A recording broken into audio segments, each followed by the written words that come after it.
Hey guys, how you doing? Okay, this is going to be cool. I've never done one of these before, so I'm a little uptight. Will you stop making noise? He's a noisy guy. Anyway, this is going to be a lot of fun. We're going to do some stuff. I want to start everything off, get everyone in a good mood, and do something that's very fun. Roll it! And here we go. This is going to be fun, I trust me. Any day now.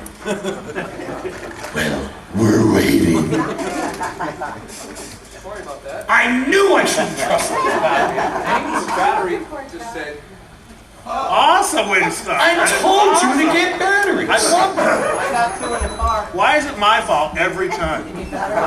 Go chase yourself, all right? Just run and play in traffic or something. All right, I'm gonna keep talking. Anyways, we're gonna do a few tracks just to get everyone in the mood, have some fun. And then first, after that, we're gonna do a little question and answer thing about Savatage. There's a lot going on in that world right now, so we'll talk a little bit about that. This whole thing's about songwriting, so I'm going to try to demonstrate some things for you and show you some stuff, and it's going to be a lot of fun, I hope.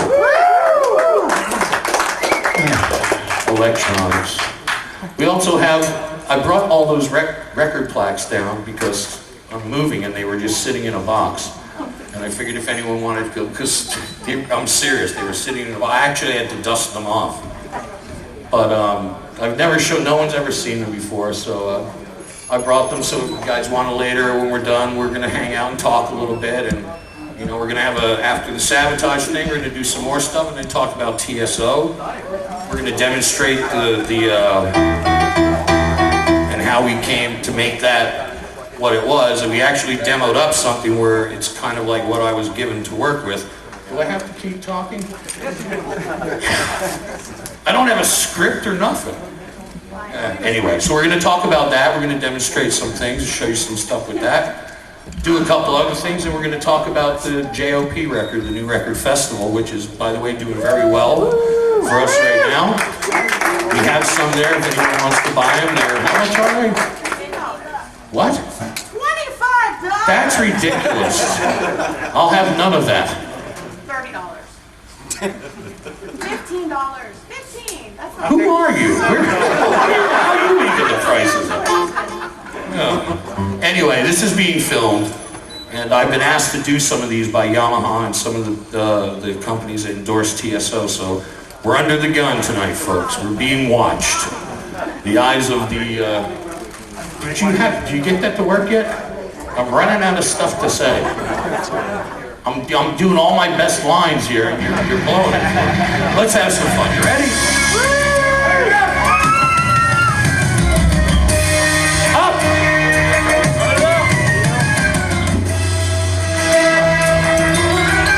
This is gonna be fun. Here.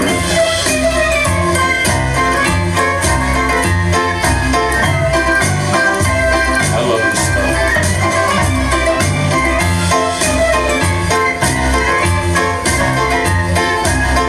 Paid for this. Baby, all this lonely life I've chosen seems it's strangling me now. All the wild men, big cigars, gigantic cars, they're all laughing at my life. Oh, I've been used. Oh, I've been used. I'm a fool.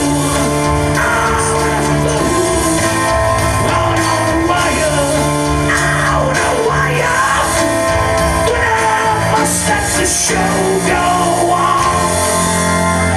Man, baby, all this enormous crowd of people, they're all after my blood.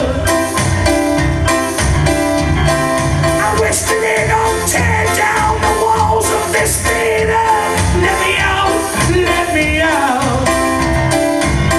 Oh, I'm so blind, I'm so blind. Now wasting time, wasting all too much time, walking on a wire, on a wire.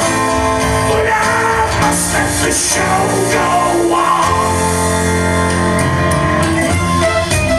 I love this. This is fun. Fun.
undo my career. Oh wait, I gotta talk first. Hold on. Slow down there, don't rush me. Oh yes, we do. Actually, I was right, and you were wrong. Yeah, exactly. Did you have a set As list? it usually is. Yes, it is, but it's a push button It's issue thing. I'm a drummer, man. camouflage by. Yes. I'm a drummer. I only Just wait till we start this song. Oh. So anyway, folks, since this is about songwriting, this is a hammered dulcimer that Matt is going to be kind enough to play for us. And it's a new instrument that we've been incorporating. It's on later on in the thing. We're going to go through some of that where we talk about that because it's a very interesting instrument. And what we're going to do is turn my guitar on. It's been a long week. And what I want to do is, so you guys can just get a sound for this and what it sounds like, how cool it is, I'm going to do a very obscure Savatage song for you. This was written for the Streets album. And I'm not quite sure why we didn't put it on there, but I think it was because we, at that time, we had to have so much time You on had it. like 45 other songs to That's probably a possibility also, so. Yankees, who likes the Yankees? Who doesn't like the Red Sox? Oh God, this is gonna be a long night. I hope you guys are, everyone chill, just, this is gonna be fun, I hope. So anyway, this song is called Stay. It was written by me and Paul O'Neill. And Paul O'Neill's an amazing person to work with. We'll talk about him and his insanity a little bit later. And this song is called Stay. It was supposed to be on the Streets album, never made it on there. It goes something like this. Are you ready, Matthew?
So,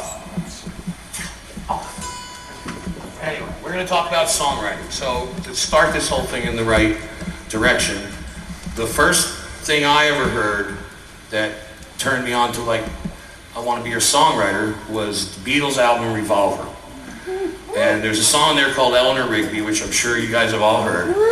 And that was the song that I actually sat in my bedroom with my brother Chris sitting there on the floor telling me that I sucked. But he was in charge of running the record player, because back in those days, God, I'm so old. Back in those days we had record players, folks. I'm sure there's some people here old enough to...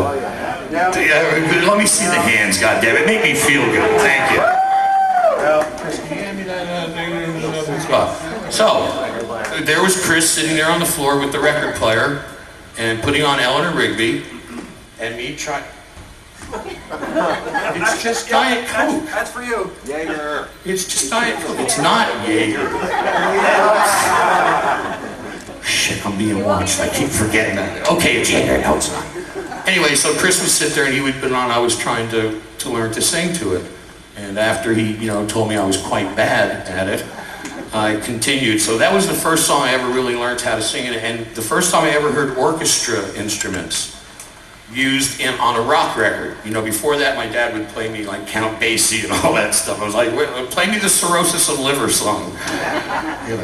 The Duke of Ellington. That's right over your head. The Earl of Sandwich. Okay, so, The Earl of Sandwich. the Earl of Sandwich. Oh, that's good Diet Coke. That may be the best Diet Coke I've ever had. Anyway, so what I want to do is I'm going to do this for you, just because it's the first thing I ever really learned about songwriting. It's a brilliantly crafted song if you really listen to it, and I'm going to try to mess it up by playing along with it. So, here we go. Roll it. Look at all the lonely people. Look at all the lonely people. Eleanor Rigby went to the church, and the church where her wedding has been. Lives in a dream, waits at the window, wearing a face that she keeps in a jar by the door. Who is it for? All the lonely people. Where do they all come from? All the lonely people. Where do they all belong? Father Mackenzie, writing the herb of a sermon that no one will hear. No one comes near, looking and working, hiding his socks in the night when there's nobody there. Does he care? All the lonely people. Where do they all come from? All the lonely people. Where do they all belong? And look at all the lonely people. Oh, look at all the lonely people. Eleanor Rigby died in the church and was buried alone with her name. Nobody came. Father Mackenzie wiping the dirt from his hands as he walks from the grave. No one was saved. All the lonely people. Where do they all come from? All the lonely people. Where do they all belong?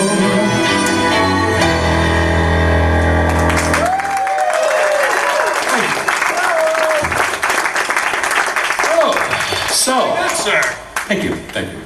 That was fun. I like that. The Beatles, that's the whole reason I do what I do, is because of the Beatles. When I was 6 years old, the Beatles were on the Ed Sullivan Show, and I saw it. My parents allowed us to watch it.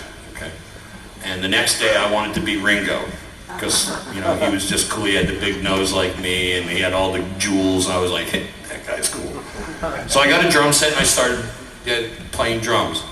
And as I progressed on, you know, Chris and I, we learned, you know, Chris actually started on bass, and I played guitar, and then I went camping for a weekend and came back, and 4 days later, Chris just blew me away, so I just was like, you play guitar, I'll play the bass, and then do something different, because it was just phenomenal, because you just learned Smoke on the Water.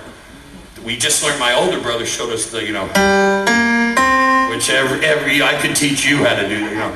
But I went camping and come back, and Chris is playing the solo for Smoke on the Water. He's probably 11 at this time, 10 or 11. And this is like, he's playing it note for note perfect. I was like, not bad, you know, that's all right. We'll live with that. But anyway, so when I write, I try to do, because I play piano and I play guitar, what I'm going to do for you now is a song that I wrote originally just as a piano vocal. Matt's going to add some dulcimer to it. It's a song from the Streets album. And it was never supposed to have a band with it when it was originally written. It was just supposed to be, you know, and it was written before Chris passed away. But after Chris passed away, and I listened to the song, the lyrics, for some reason, sounded like I was talking to him.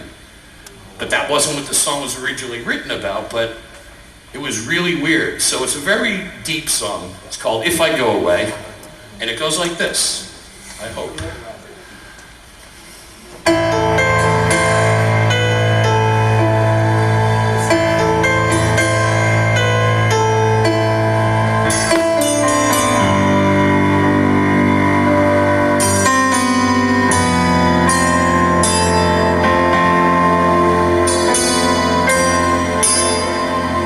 Staring down the long, lonely road, we all stand alone, looking for clues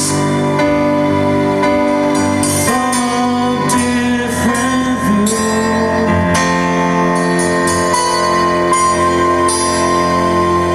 In the dark I call out your name, it echoes in vain.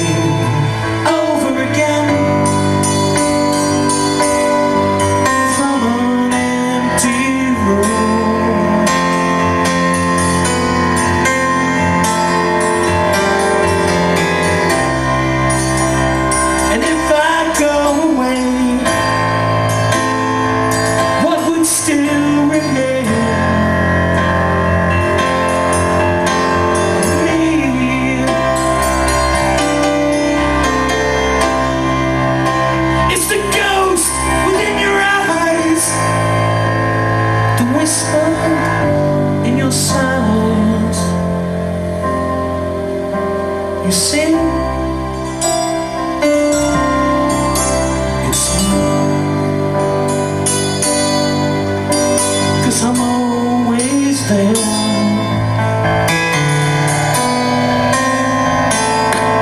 Staring down the lonely halls, your picture on walls, all with your name, but it's not the same.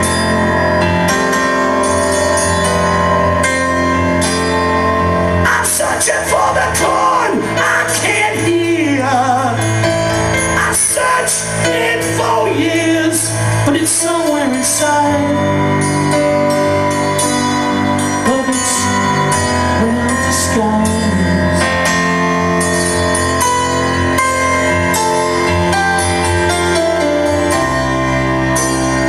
If I go away, what would still remain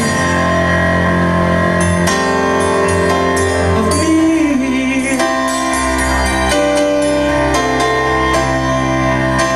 It's the ghost within your eyes, the whisper in your sighs. You see, believe, 'cause I'm always there.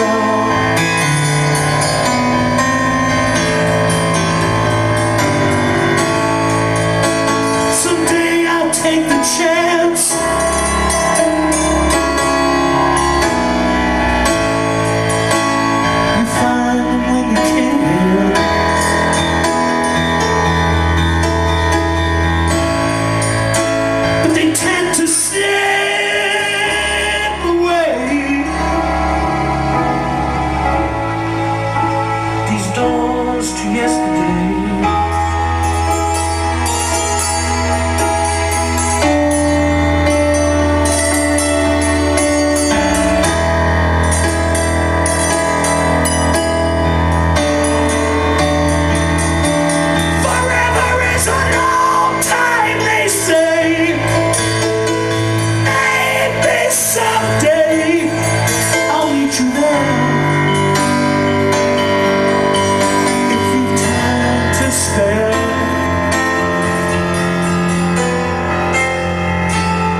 you see,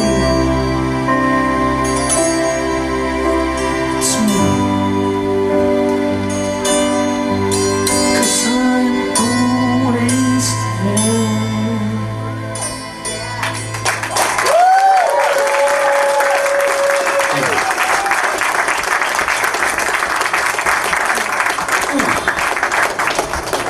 It's a tough one. So, what I'd like to do is talk a little bit about Savatage.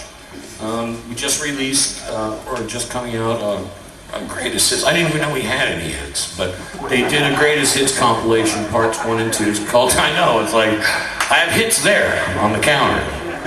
You know what really sucks, man, is that I spent 20, how many years was I in Savatage? A long frickin' Couple time. decades plus. I'm respecting Matt's mom by not swearing. Yes, I got it. A long time. She's heard it before. She's got If you're her son, then she's definitely heard it before. she's dude. got basic cable. You got basic cable? Do you have the little port channel? You need to focus in on that. Actually, Chris and I have collected quite a few videos that I think you would find quite humorous. Right, McDine? Are you here, McDine? Yes. Tom, you got the camera? You do? We have to bring the two Laporte ladies into the back later and show them what he's really like.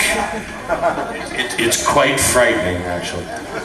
So, we did these things, and I've been doing some new bonus tracks for the re-releases. And, you know, I don't know if anyone's aware of it, but Chris Oliva was voted on the top 50 guitar players of all time. Number 26. You know, which was great. I mean, the poor man's been dead for 15 years. He's still there. Way to go.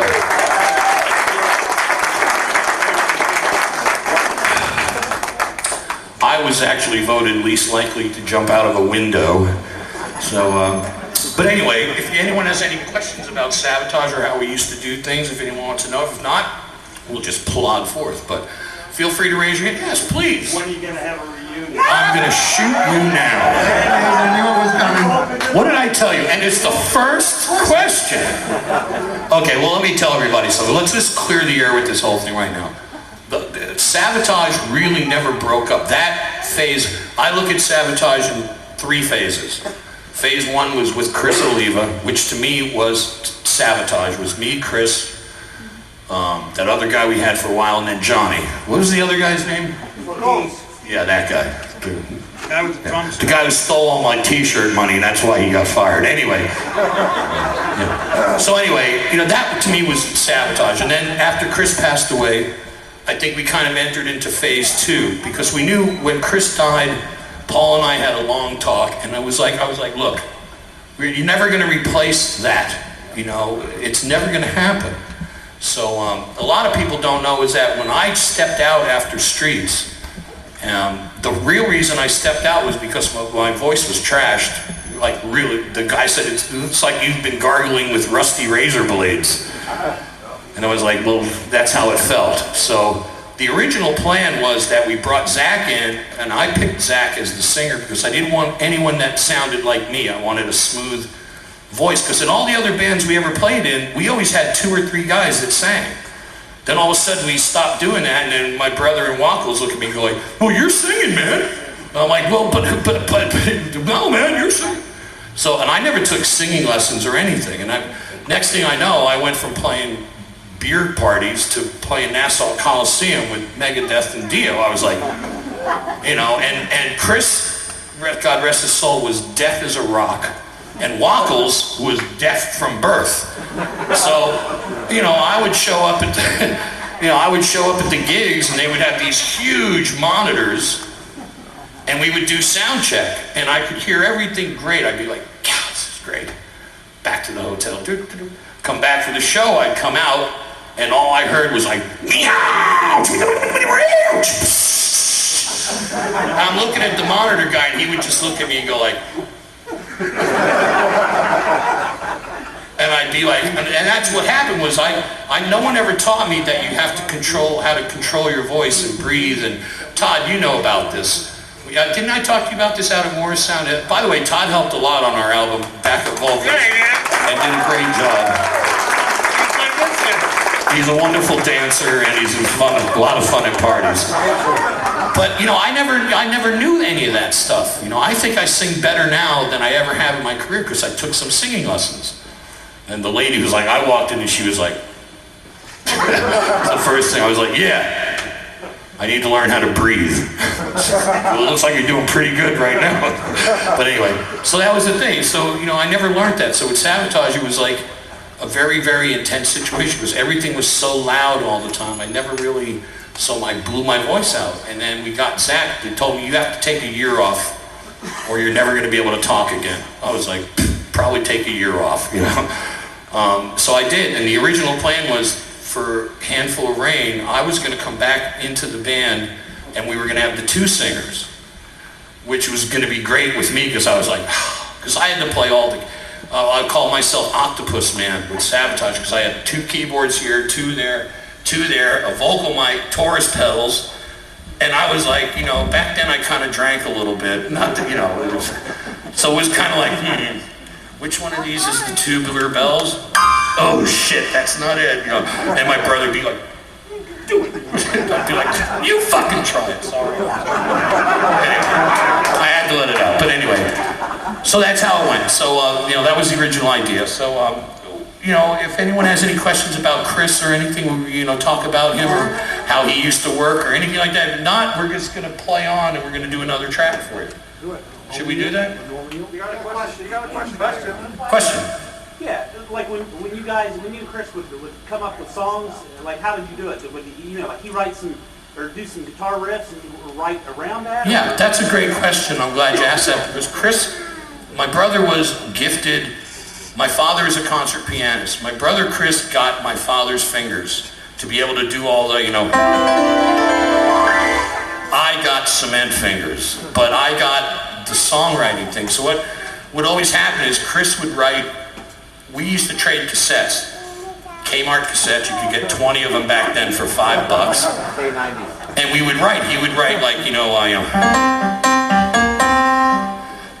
the riff from Mountain King, and he would always make fun of me. We would make fun of each other, so he would write that riff and go like, hey, asshole, I got this riff, it goes like this, you know.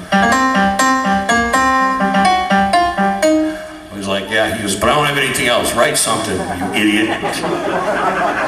So then I would write, you know, far away. And it'd go like, I'm like, well, what do we do now, idiot? You know, so we would trade tapes. And that's why that's a good thing because, you know, on the last 3 JOP records, Chris OLIVA'S got writing credit on 4 or 5 songs on every album because from those tapes, you know, we used to trade them off. My wife actually found them in a luggage box. They were in a shoe box and had duct tape around it. It said work tapes. And she hands it to me one day after we did the Taj Mahal record, the first record. She comes out and she goes, I found this box with some boots. Is it important? I was like, what is it? It said work tape. So I cut the duct tape and I opened it up. It was all these cassettes that Chris had given me from like 1983 till 2 weeks before he passed away. Wow. There was like 50 of them in there. I was like, holy shit. So I pulled them out and I started listening. You know, and a lot of them were stuff that we already done, but what he would always do is he would play, like say he was playing, you know, dum, dum, dum, do you hear the hounds they call? Then he had that, then he would stop, and all of a sudden he'd do a little burr like, and that was it. It would be like 10 seconds. And then he would go on to something else. So I started looking in between all those things for those little sniglets, I call them sniglets, of just little 20, 30-second riffs. And I found a bunch of stuff. I mean, Chris has been, we call him like our little secret weapon because he's been a part of every record we've done except for the first one. And, you know, especially on this record, he's all over the place, man, right? He's got like 5 songs. 4 or 5 songwriting credits. So he's like to us, he's like, he may not be here physically, but he's definitely here musically. And that's cool. So, amen to that.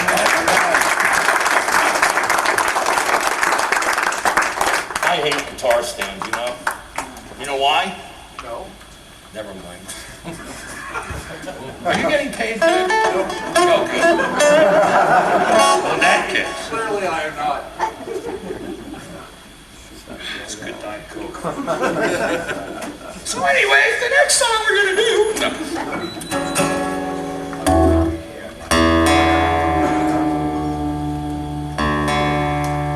You having a good time so far? Is this all right? I'm not like boring you or nothing. Because I've been told by my wife that I can get quite boring, so. Anyway, more with songwriting and Beatles. I actually was approached by a movie producer about this next song. And they were doing this song, I think it was Kevin Costner was going to star in the movie, and it went, of course, with my luck. The guy goes, we want a song that's kind of like John Lennon type of vibe, but contemporary. I was like, all right. Not like, give me something tough to work on. If he'd tell me, write something like the Bay City Rollers, I'd be like, no fucking problem. It's like John Lennon, that's a big, that's kind of big. And then what happened, they loved the song, we did the song, recorded it as a bonus track, and then the guy who was putting up the money for the movie went bankrupt. And I guess Kevin wanted too much cash. But anyway, the song's called Only You. It's a lot of fun to do, and we're going to do it for you now. Right, Matt? Yep. Thank you. Maestro? Why we're young. Or why we're middle-aged, put it that way.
So like I said before, we do these Savatage reissues. I've been doing some live new bonus tracks, and I'm going to do one of those for you now with Matt, and this is a new kind of laid-back version. Chris, I'm going to need you on this to shake up. Shake the groove thing. Shake up, shake up, shake the groove thing. And later what we're going to do is we're going to be real fun. You guys are all going to do a song with me.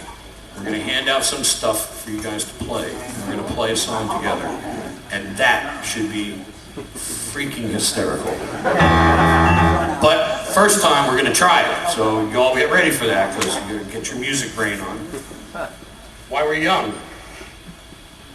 Watch that chord. Watch that first step. It's a doozy. I don't want to go there. Anyway, this song is called Summer Rain. It's from the Gutter Ballet album. And this is kind of like a laid-back version of it, but I just did it as a bonus track, and Matt was kind enough to come in and play the solo on it for me. So we're going to do it kind of like we did. It goes like this.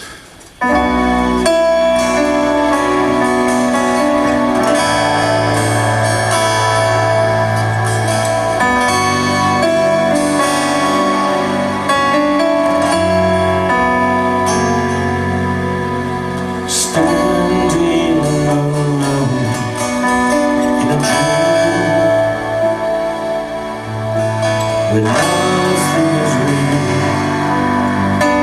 but oh how real it feels. There were times I lost my way, so I was alone, lost in a haze. Where are you now? I'll find you somehow. But do I stand alone? Out in the rain, hanging on somehow to an ancient love, and there's nothing left to gain.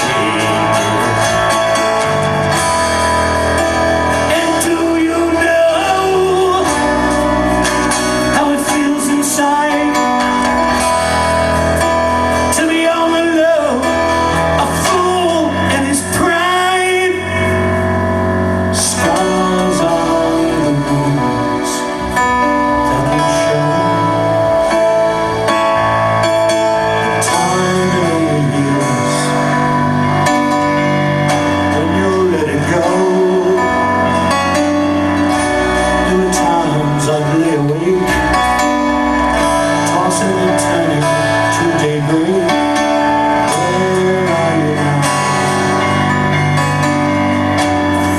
somehow. And do I stand alone like a fool out in the rain, hanging on somehow to an ancient love? There's nothing left to gain. And do you know how it feels inside to be all alone, a fool in his pride?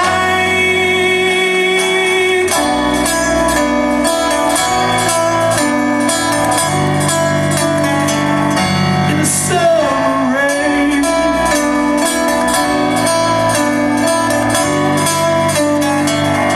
in the summer rain,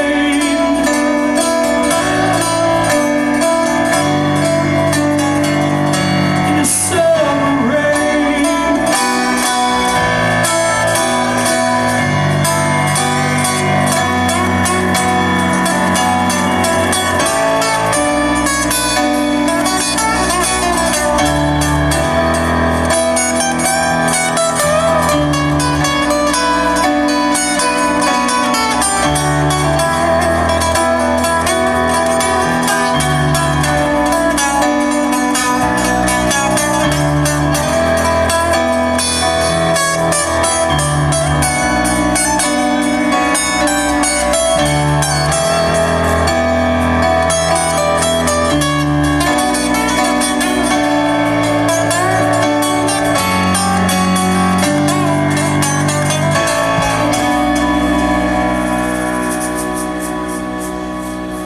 Sometimes you've got to believe beyond yesterday. I'm going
Thank you very much, folks.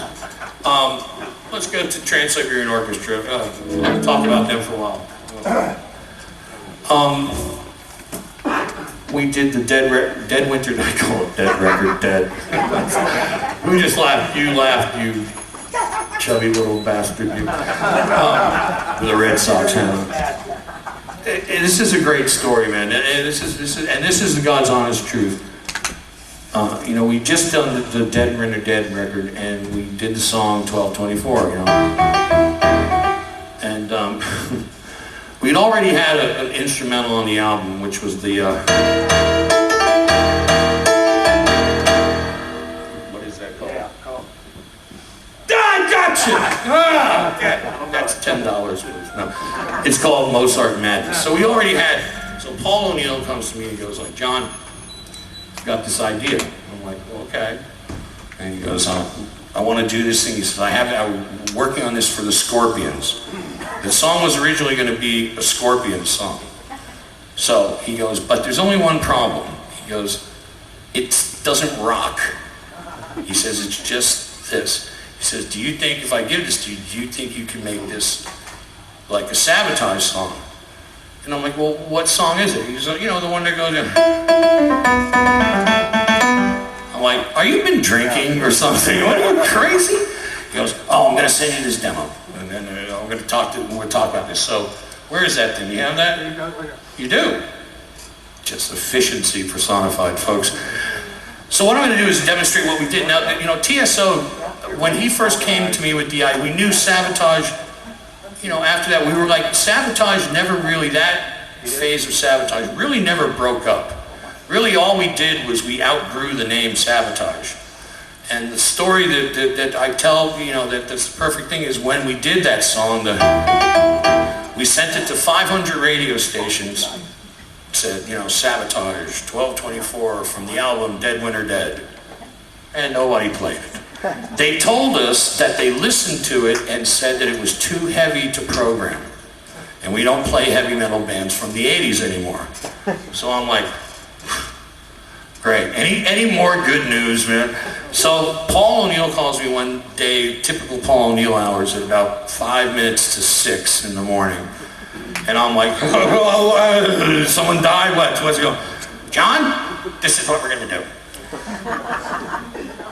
Turn the camera off for a second. Turn it off. I mean it, serious. He goes, but then, this is what we're gonna do. We took the exact same song, same recording. He goes, I got a name for this thing. We're gonna call it Trans-Siberian Orchestra. And we're gonna do this and we're gonna do that. And you're gonna come to New York and you're gonna write this whole album around this song of all this stuff. We're gonna use all this stuff. And this is 5 minutes to 6. I just went to bed like 20 minutes ago. I'm like, dude, you've gotta be drunk. Are you kidding? I'm like, no, great. I can see it now. John Oliva, the heavy metal Santa Claus. You know, it's all gonna come and haunt me. I told him, I was like, I'm not dressing up in a goddamn red suit no matter how much you pay me, okay? He goes, trust me, this is gonna work. And I didn't believe him. I was like, you're crazy. Yeah, Paul, I'll call you at 5 this afternoon and we'll talk about it.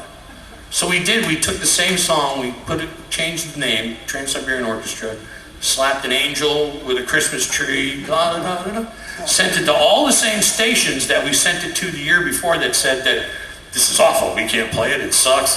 Maybe 479 radio stations that went #1. Right. And I was like, talk about the ultimate kick in the ass. No way after 20 years of beating my brains against the wall that couldn't have went #1 under Savatage. So it was like, you know what? And I just looked, so from that point on I was like, I'm never listening to anybody else ever again except you. The dude with the white shirt and the beard and the whole, you know, you just tell me what you want to do.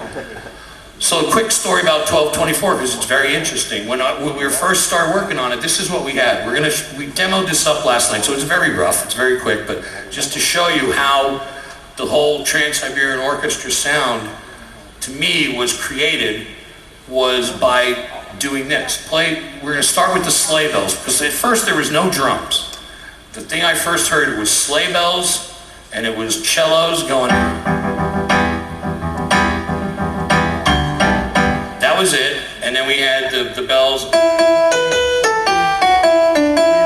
Right, so as we go by, so we're going to play the raw part of it first. Give me the sleigh bells and that stuff for just a second, and we're going to probably stop and go back, just so you can get an idea. This is kind of what we started with. There's no heavy guitars, no drums. It was kind of just with this, and I was like, where's the beef? To me, I was like, where's the meat? There was no meat to it. So what I did was I added this. Play the drum track with it, please. I hate those bells. So right now, gave it that instant heavy metal. Okay? Stop. So then the next thing that had to come was I was like, well, all right, we got that. Actually, what I want to do before I demonstrate the guitar thing with you real quick, just play that a little longer on the strings in there. Because this is, I was working with these guys from the New York Philharmonic Orchestra who are all like 60, 70 years old and been playing instruments for like, 100 years. And I don't know how to read music. So Paul goes, well, can you go out there and show them what we want to do with the cellos? I was like, all right. So I walk out there and there's like 8 guys around me. They're all like 70 years old and they're kind of the stuffy, they're all young. And they look at me with the long hair and I'm like, all right guys, here's the key where I'm going to show you guys what to do. He goes, where's the score? I was like, I don't know, Knicks 22, Boston 16. No, he's the score. What are we playing? I'm like, oh, I'm going to show you what we play and this guy's going to tell you, jot it down because I can't write music or read. Instantly I got all the faces. They were like, who is this guy? So I was like, well, we want you 4 guys to go. Where's my strings? God damn it. Sorry, hold on. We want you guys to go.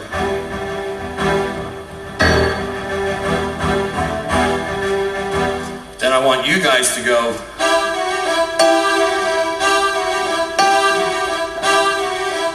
And then I want you guys to go. And they were like, well, that's not what we would do. I'm like, well, what do you mean? He's like, well, that's not proper orchestrating. We would do this. We would go. Like, I don't want that. So after quite a few arguments, they finally did. And we went back and listened to it inside all these old guys. They turned around and I was like public enemy number 1. I became like the guy on their shoulder, like, yeah, they were like, this is really good. We like this. I'm like, oh, thank you, Jesus. So, play that on now with the strings and stuff. So the other thing that was missing was no power guitars. So to me, it was like, if we got to make this rock contemporary, we need power guitars. So we then added 3 guitar parts. Matt's going to demonstrate. The first part we added was just an open chord. So just play it, just demonstrate, but as long as you don't forget. It's just a big open E chord.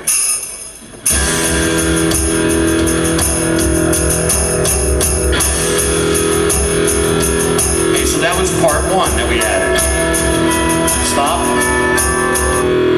So then on top of that, we needed a counter melody. So we had just play the open E for a second. We had 1, 2, 3, 4.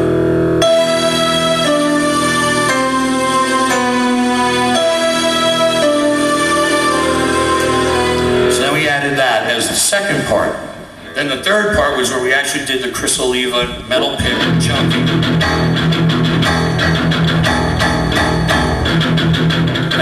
And when you put that all together, just play the whole thing. Let's just play it through. Have him do what? He's going to? But what were you just doing? Never mind. I'll just follow along. But it's just this short little thing just to give you the idea of what I'm talking about. And then we can move on to bigger, faster things. Take that hat off right now. Never happened in your lifetime.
simple as that, really. It really wasn't. It was really a pain in the ass, but it was a lot of fun. And you know, the thing is about that whole TSO thing is like working with Paul is a very, very intense thing to do because the man is not of this planet.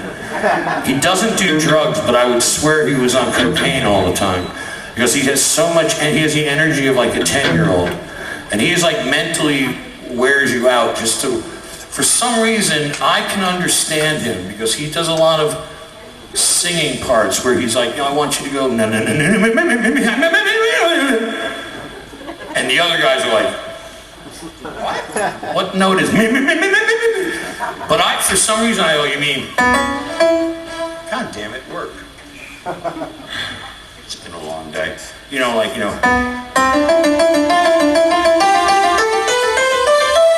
hum something like that, and you have to be able to interpret it. He's also really good at coming up with counter melody things. I gave it the office. But really, I did. But one quick story for that before we move on is there's one song on that record that when I originally wrote it, it was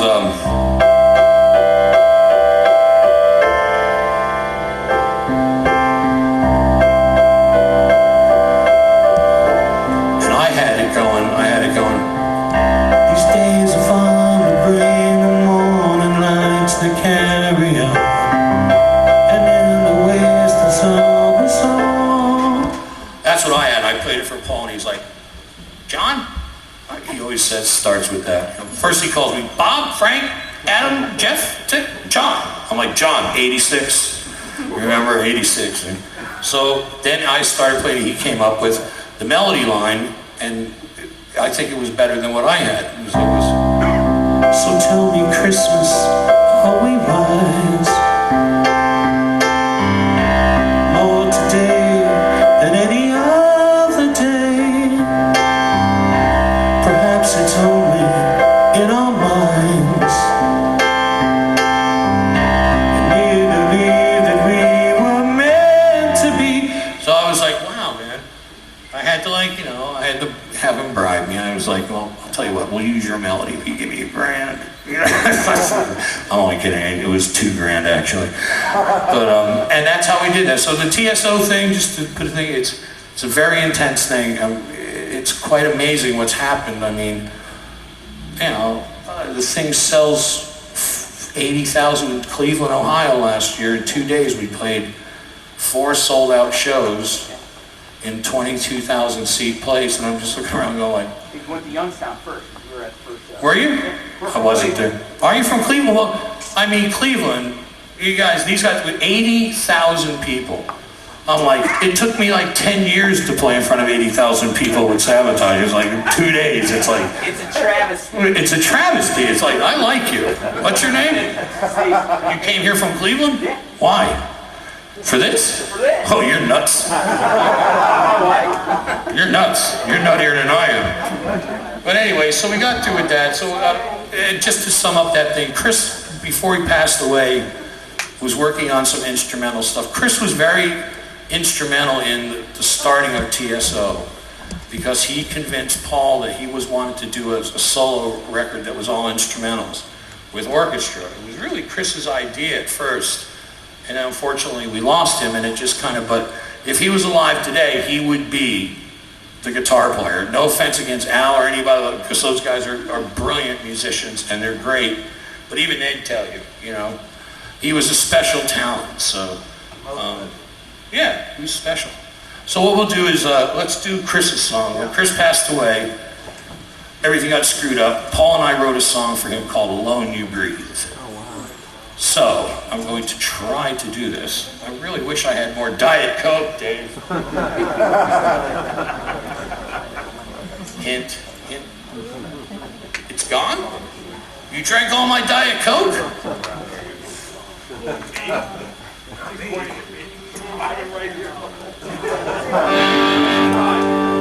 I swear you will perish! So anyway, I don't have any more Diet Coke. This thing is really annoying me. Thank you. We're going to do Chris's song. This is a tough one for me to do, but It's a beautiful song. I think it's a good way to take us out of this little segment of fun and frolic. And it's called When You Breathe. And it goes something like this. Maestro?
that's a tough song to do. It's a beautiful song though, and you know, it's, I don't really do that one live much anymore. So you're really noisy. Was he always noisy when he was a kid? He was noisy, messy, sloppy, messy. He was like Pigpen from the Charlie Brown cartoons. That was the other one? I don't know, Pigpen for some reason. Thank you. I only love you, man. I didn't love you, I wouldn't call you Pigpen. I'd call you something worse. I guess I wouldn't let you get away. I wouldn't call you Collective. Yeah, this thing is really annoying me. I don't know what it's doing. It has a mind of its own.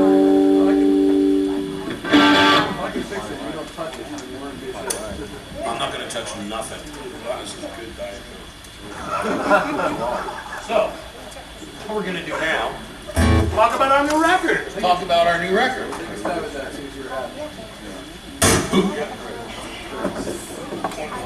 got something around my foot. Chris, I may need you to hand up some stuff to me. So we're going to talk about right now is, what I'm doing now is this band JOP, John Oliva's Pain, which is a joke name because we actually wanted to call it Taj Mahal, but there's some blues guy that got his knickers in a twist and all like pissed off. We've Oh, only so been around you... 37 years. So what? I've been around for 50. Right? So so we had to change the name. I remember sitting with Chris. Remember we were sitting out at Audio Lab in the back patio. Mastering, and I'm going like, this is a pain in the ass. A pain in the ass. John, because I was just going to say, well, sir, we'll just call it Oliva. I was like, nah. And I was like, TSO-ELJOP. John Oliva's Pain, because it was a pain in my ass to have to try to come up with another name. So it was just a joke. It was just like John Oliva's Pain in the ass. I was going to put that in parentheses. I could listen to him for hours, folks. Actually, that's Rat Jeff, actually, is his name. Old-time friend of mine. Couldn't believe that he showed up here. He's like the, you know, Osama bin Laden could have walked through the door and I would have been more surprised than seeing this guy. Troublemaker. Anyway, what was I just talking to you? See, you interrupted me, man. I don't have a script. I'm going off the cuff here. What was I talking about? All right. So, I started working around with tunings. So what I'm going to demonstrate for you is we're going to play two tunes. I'm going to show you these tuning things, which is... Chris, could you please hand me the marker? I might have to unlock that little thing there. So, you know, you write songs. I write a lot of songs, so it's like I was trying to look for something different.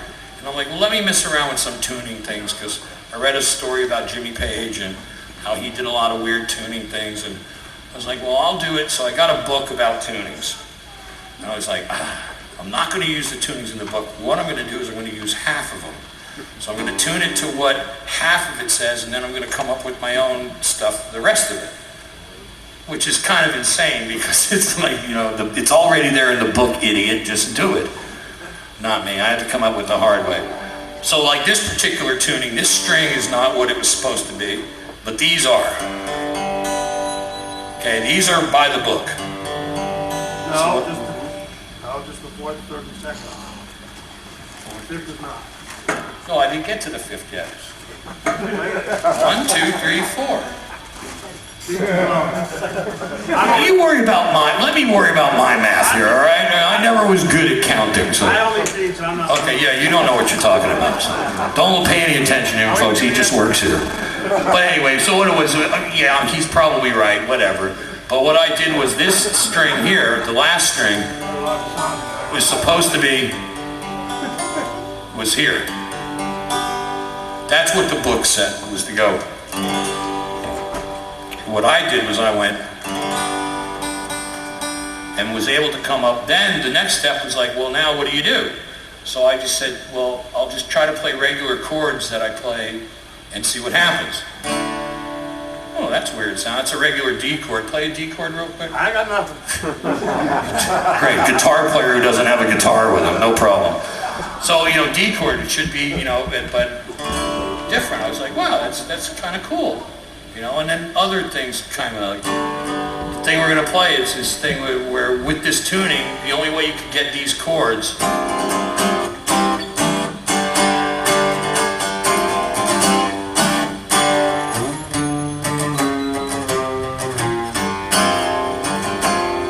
that's a weird ass chord, you know. Zeppelin. But if you tune this string up to here, that chord doesn't work. It sounds different.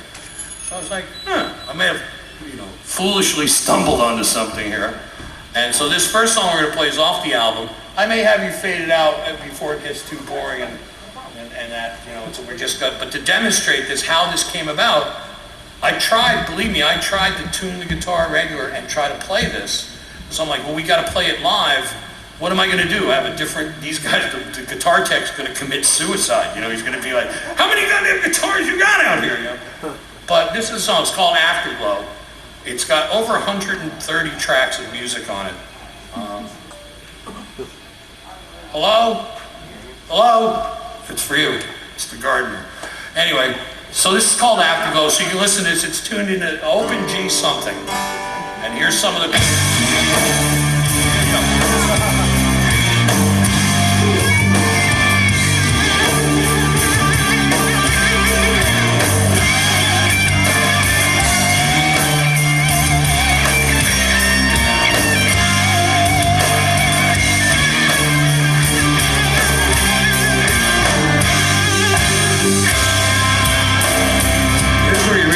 tuning that come in. These chords here.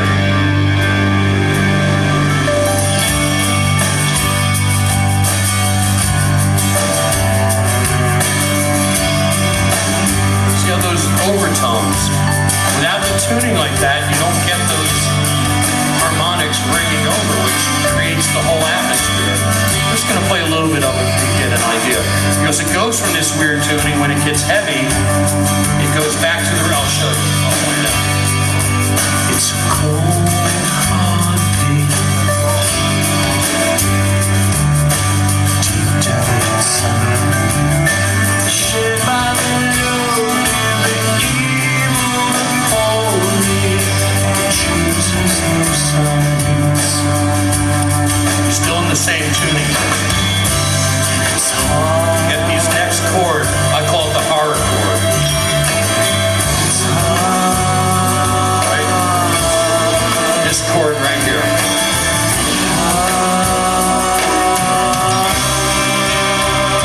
You can't play that unless it's tuned like that. Then it gets to the regular. In the dead of night, in the dark we know. Back to the regular big power chords.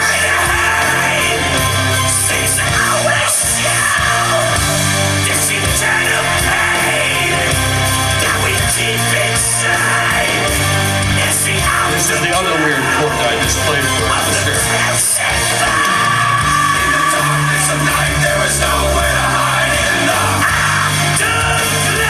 That chord, you can't play it unless it's you twist and you bend in the afterglow. Fade down. You run for your life from the demons and hide. Down. I just fade it out. Stop, because I know Matt wanted to talk. I don't want to play, but just to demonstrate to you now that you can't do that with a regular tuning guitar. Well, you did this up. You did this. The riff at the end. Yeah, you did this craziness. Did Piper steal my guitar already? Yes. Well, I can show him. He did this riff. Yeah, go ahead and play it. I'm just going to show you what I did. The bounce Because I don't know how I came up with it actually. Chris, fast forward it to that part. See, for me, part of the adventure is that he doesn't know what he's doing. Seriously. Oh, he's totally not lying either. I have no clue. I'm not just jiving him. I mean, he's the first to admit it. Well, this is the riff I came up with. It was for the ending.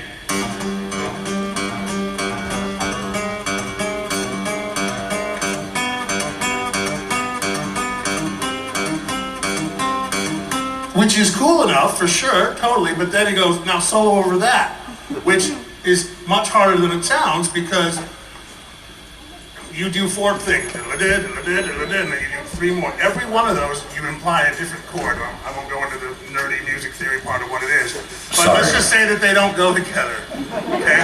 I know. So, if you can get to that part, that part of the song, what I tried to do, you're going to hear this, through one of the times when that happened, you're going to hear this harmony guitar thing this bouncy sort of open string. So what I It's really basically tried- amazing what he did what to this. it's really, I mean, I had to sit and think about it for a while because I had to analyze his notes, and like I say, I'm not going to bother to, because I'm sure most of you don't, know the ins and outs of the science of music. But trying to apply I know.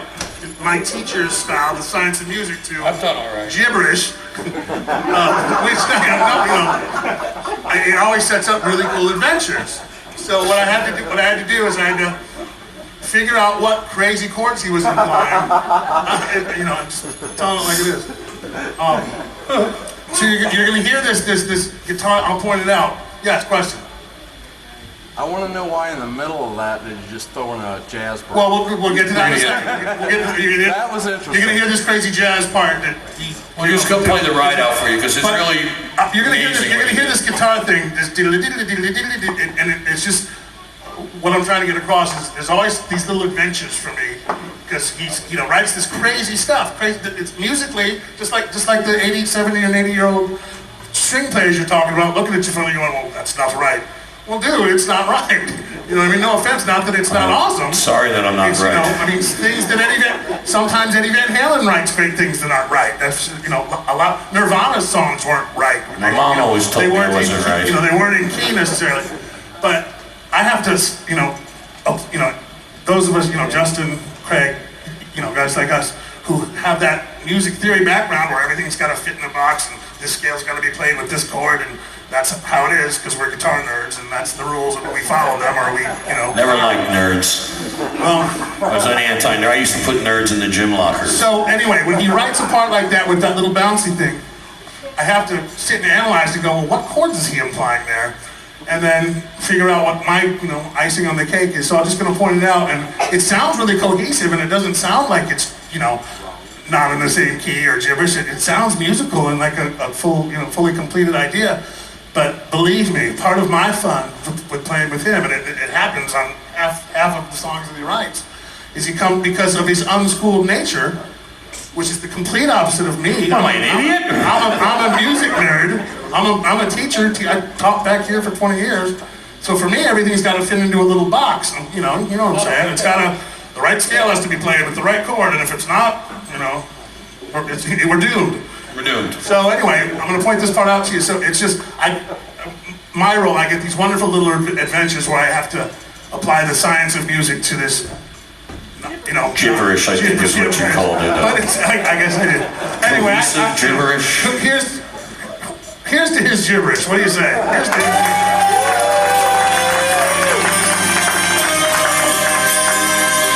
Gibberish.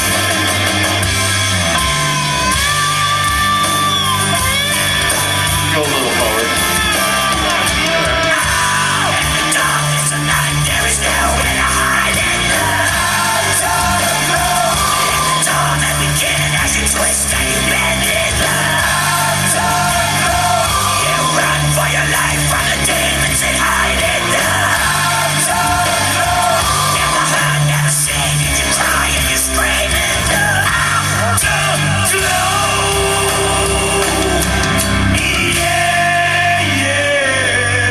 And we're off to the races. This heavy metal stuff.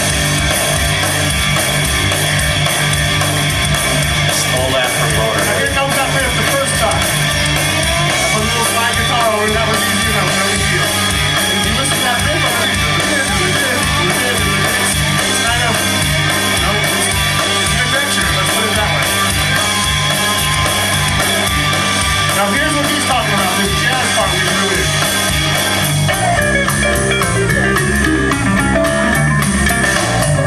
It's my favorite part of the album.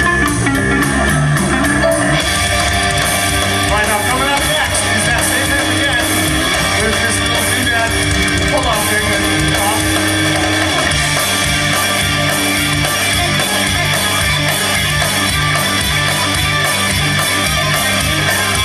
harmonized.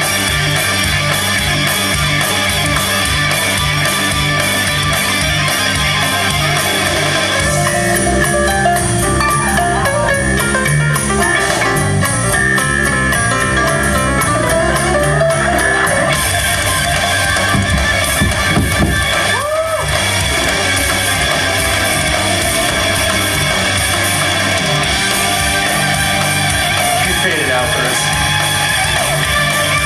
That's basically it for. But you would never know that that's gibberish when it's all said and done, but getting it to the finished product is a fun adventure. Freaking awesome. So I'm gonna do one more of these things. I'm gonna show you something real quick.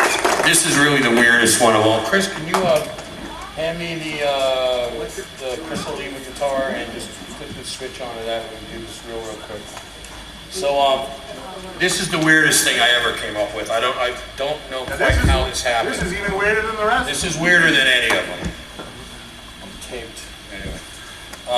This song is the title track of the album. That's not on. Box on. Box is on. The volume is off. What happened? It's a catastrophe. Oh, Jesus. Tonight. It's just not my day. Okay. Are you have volume? I got. Yeah. What did you do, Kinder?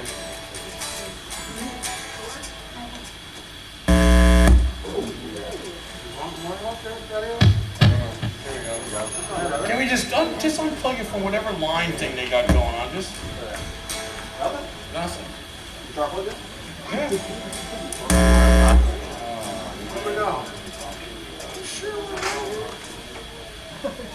Now I'm plugged straight in. Why is this not working? All right, who broke my shit? I blame Matt. I blame Matt. No, nothing new there. I'll be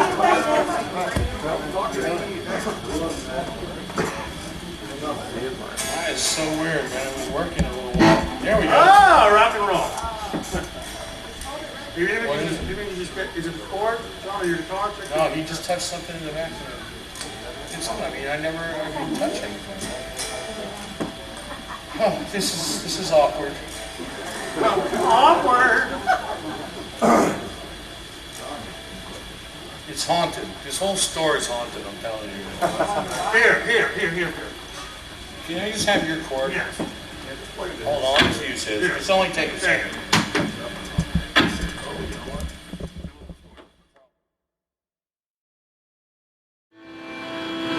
Somehow I was just putting strings on and I got it to this thing, which is actually an A minor chord. Same as this. Same as that. Any guitar player knows an A minor chord. Well, he just tuned the strings, so when he gets them open, you get the But same sound. then I did the same thing again. I was like, okay, that's weird. So start putting your fingers places. Try regular chord. Oh, that's not going to work, obviously, right? I was like, oh, that sucks. But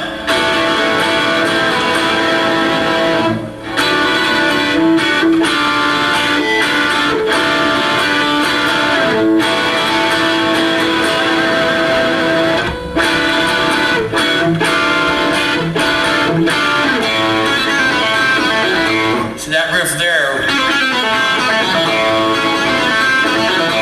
you couldn't play that on a regular guitar. I know because he tried Yeah, to. it's impossible. It's impossible. You can play the notes, but it doesn't sound, it's not the same. So like these chords here, this is a simple D chord. If anyone plays guitar, it's a simple D chord, fingering. But if you play it in the D chord position, you get a really bad chord. But if you just kind of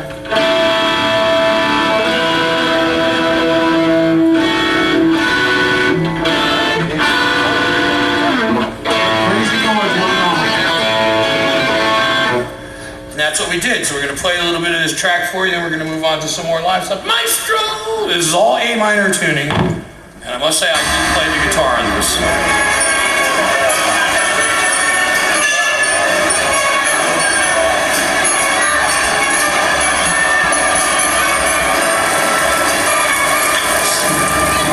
This was a fun song to do. A lot of tracks on this background stuff you guys will find very interesting. Very weird song.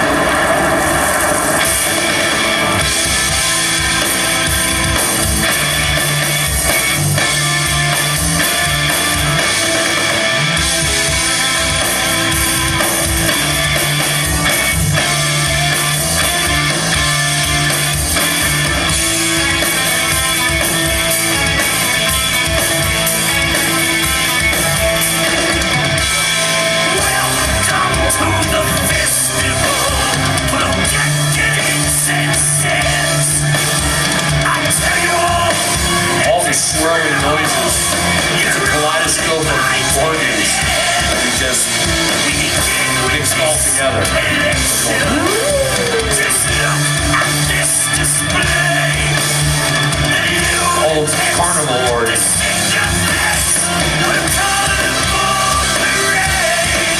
And you got what I just showed you before.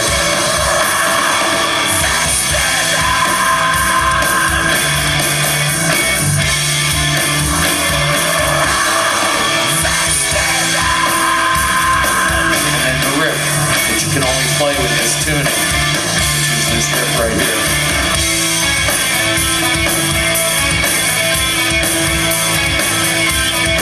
That's enough. Nice fade. That was very nice. I said I've never heard a fade nicer. But anyway, so that's just some of the stuff. We do have the CD there if anyone wants to pick one up and listen to it. If not, you know, download it for free. I don't give a shit anymore. I'm never gonna get paid anyway. So, but it's an interesting album. It's an album you have to listen to 4 or 5 times to really. There's a lot of stuff going on in the background that we put just to keep you having to listen to it, because you'll hear things that you didn't hear on the first couple times. And That guy right there. do you see him every day? A couple times a month. Oh, a couple times a month. Well, that's good. Anyway, so we're going to lose that. So that's that stuff from the JOP thing and the weird tunings and all that stuff. And what we're going to do now is we're going to do a little audience participation thing. We're going to have a little fun. Now let's hand out some stuff. Hand out some stuff. While we're handing out some stuff, I'm going to show you how easy it is to be in a band. We're all going to be in a band for about 5 minutes together. We're in a band. Welcome to the We're in a band. band. Welcome to the You're in a band. band. You're definitely in a band. we have shakers too. Let's hand out some shakers, Jeff Payne. You're in a band. Who's in the band anymore? Keep doing that. Tambourines. You ready?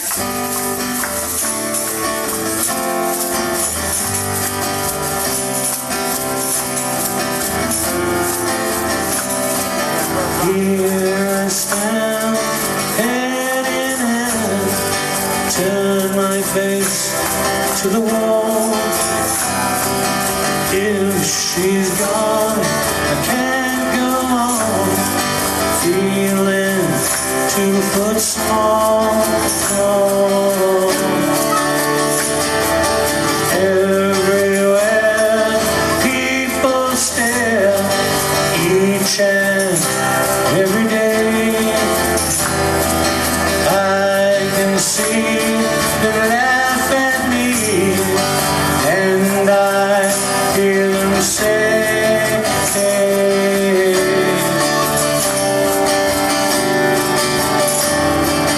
hey, you've got to hide your love away.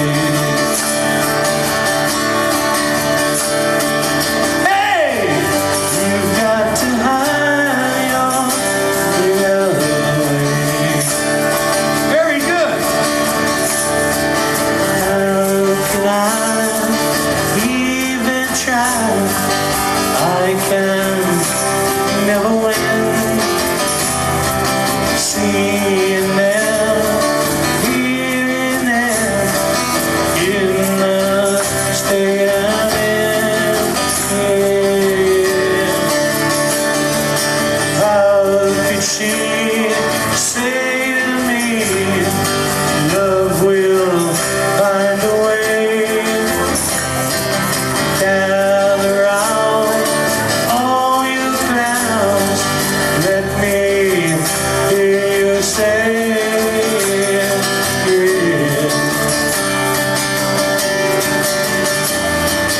hey, you've got to hide your love away. Let me hear a big hey from everybody. Ready? Hey! You've got to hide your love away. Hey! Now that was good, man. See? It's as simple as that. I love doing stuff like that. Yes. So anyway, if there's any questions anybody has before we do this, how long have we been doing this? Oh, good. Oh, good. That's very good. So, you know, anybody has any questions before we do this this last number for you? Make sure that thing is in tune, please, because it's obviously not. No, I'm not. You're not allowed to ask any questions. You're taller than me, and that pisses me off. So, if not, I'll tell you what. I want to thank you guys. This is the first time I've done this, and I hope you had a good time. And when we're done, you know, I brought all these stupid record things down because they're just sitting in a box in my living room, and I figured if anyone wanted to, you know, steal them, or you know, buy them for a lot of money now. But if they're there for you to just look at, you want to take a picture or whatever, I will sign them, you know, if you want to just hang out. So, not like we're kicking you out of here or nothing, but... Don't steal the shaker eggs either. Yeah, let's see. We have a shaker egg, which is probably... What do you sell a shaker egg here for, John? $2. $2. We have one of those things there, which probably costs a little bit more than $2. So, yeah. Are you ready? Hold on. Come on, Spalding. I could listen to him for hours. I'm sure you guys will recognize this. You should. It's a great way to end the whole escapade here. So after all these one-night stands, you've ended up with heart in hand, a child alone, on your own, retreating, regretful for the things you're not, and all those dreams you haven't got. Without a home, your heart of stone lies bleeding. And for all the roads you followed, and for all you didn't find, for all those things we had to leave behind, yeah. I am the way, I am the light, on the dark side the night. I hear your hopes, I feel your dreams, and in the dark I hear you scream, don't turn away, just take my hand, and when you make your final stand, I'll be right there, 'cause I'll never leave. All I ask of you is believe.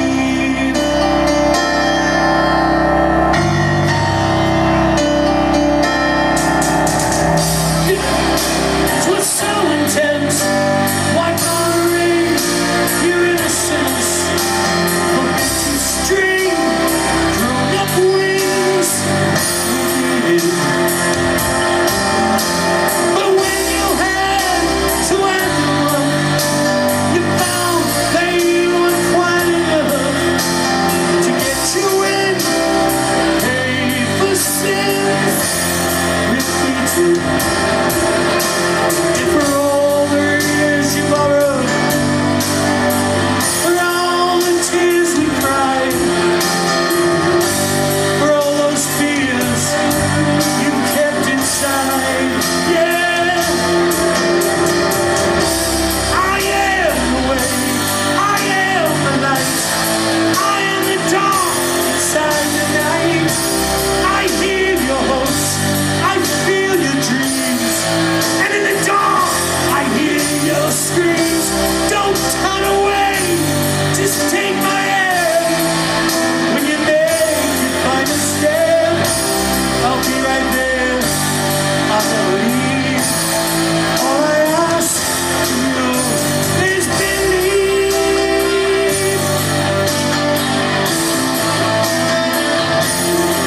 I never wanted to go, only wanted to see. I wasted my time, now time's wasted me. Never wanted to go, only wanted to stay. It's the person I am, I'm the past that I've been. So I plot and I plan, hope and I scheme, to the lure of the night, to an end to these dreams. And I'm holding on tight, till the world goes astray, as they charge me for years, and I can't pay.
I have to go to the bathroom. I've had to go to the bathroom since like 5 minutes ago. I don't think I can wait that long, man.